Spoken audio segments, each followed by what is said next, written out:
we were just chatting, Patrick, during the interval there.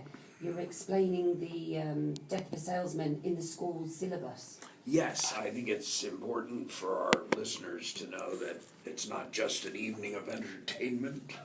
It is been up until this year, it was a required reading in the middle. I don't know quite how it breaks down in Ireland, but what we would call high school. Right. And so it was required reading. This year it's on the recommended list. But even so, over the years, a lot of people have read this play.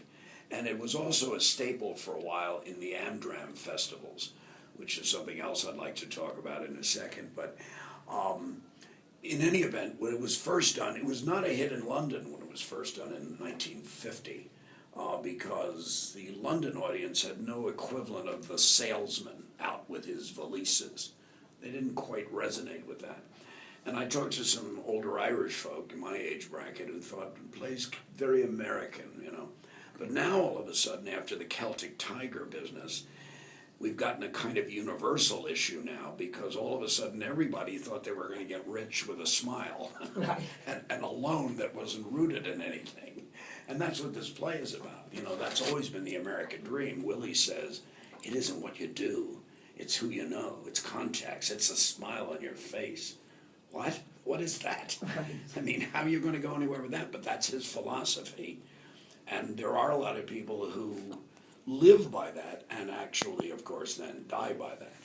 And I think this play will, in a very real sense, be a healing process for those people who are still struggling with the aftermath of the Celtic sort of meltdown business. And we see it in the States. I lived in LA for 25 years, and after the earthquake, my house went from being worth $400,000 to being worth exactly nothing, because nobody would buy it.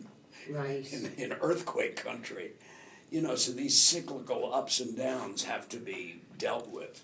And I think Salesman is a wonderful play for people to say, you know, economic issues, no matter how severe they are in the moment, will change. And you have to keep the faith, and you have to keep going. You have to realize that you don't have to be a victim of Willie's dream, but rather you can learn from it and move on. And I think that's the thing we're focusing on. The play is very emotional. It's a family drama. It's a great journey. I'm sure it's going to be a Kleenex play, but there is something very positive at the end. Right. It is a message of hope. It is that family will get together and will pull through. And as Patty said, it will be another cycle. Because that's what we do. We survive as a humans. That's the strength of our spirit, is that we do survive and we come back. And so that's what we're trying to focus on a kind of ability to come through something. Right. And when do you actually open, Sasha, with the play? Well, we are on a pre-show, which will be open on 16th, and 16th and 17th, and then full-on press night with everything on 20th of May, and we run up to 25th, so 20th, 21st, 22nd, 23rd, 24th, and 25th. So we play for around 8 nights.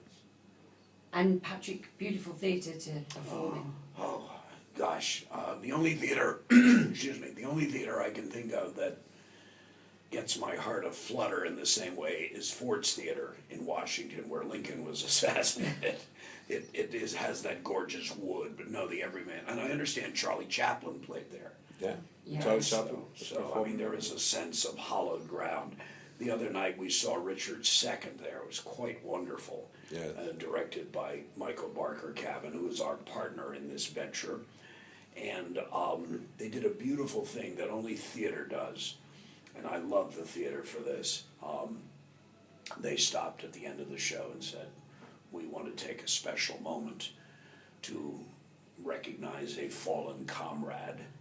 And Vincent Dowling had died in the States, and Vincent had been the artistic director of the Abbey for many years. And his daughter, Rachel, was in the show. Oh, not Rachel. Yeah, Rachel Dowling. Oh, Rachel Dowling was in that show? Was in the show. And she was, you know, tearing up, and yet at the same time, in exultation, there she is performing on the day her father died. Now, people who aren't in the theater might find this strange. My son, who is in the show, his mother, my wife, was George Kaufman's granddaughter, who was a famous American playwright. You can't take it with you, once in a lifetime. The day she died, my son went on that night in one of George's plays, The Man Who Came to Dinner. And we talked about it before she died, and she said, "Son, if you don't go on, I will haunt you for the rest of your life." I mean, theater people do this. It's our religion, it's our faith. The show must go on. The show must go on, and not for silly reasons, but because a world is defined by culture, not by arms races. Finally, I believe in that, and that's why we were talking about Amdram in the break too. Yes. Just before that, that James who's playing Biff, and that's in real life Paddy's son, and he's really wonderful young actor. So that was another discovery for me, because I kind of found the father first, Right. and then totally by accident, as I was going through Biffs and Biffs and Biffs, I couldn't find my Biff. And then I remember that Paddy was mentioning James as an actor.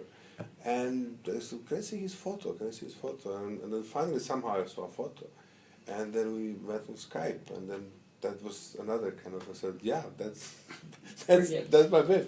And it was really such a nice thing to bring them together in the production. Yes. Because there is almost, as Paddy was saying, there's almost like a different work ethics that comes through this. It's something that comes from a kind of theatre as a family business, being passed on. Yes. And you approach it in a kind of a different way, the level of thinking about it. So it doesn't mean that you don't approach if you're not from a theatre family. It just means that there is a different kind of a legacy kind of connected to that. And it's quite nice to see that energy together with so many different other energies that happen in the production. It's going to be fantastic. I was, as I said, I'm being sponsored here in Ireland by my university, East Tennessee State University. I'm on what used to be called a sabbatical and is now called non-instructional assignment. I love the names they make up. There's that snort again, sorry. Anyway. It doesn't do that in the production. I don't do that. So, doesn't happen. Just in your studio. Just here in the studio. Where I feel you talk too much here, you should play more music. So, anyway, I've been experiencing Irish theater. Part of what my university is paying me to do is to come back as a better teacher. Right. And so I've been seeing everything I can see. I've been going all over and experiencing theater in Ireland. One of the things I've found extraordinarily unique in Ireland is Amdram, Amateur Dramatic Festivals. We have nothing like this in the States. I mean, we have community theaters, but they tend to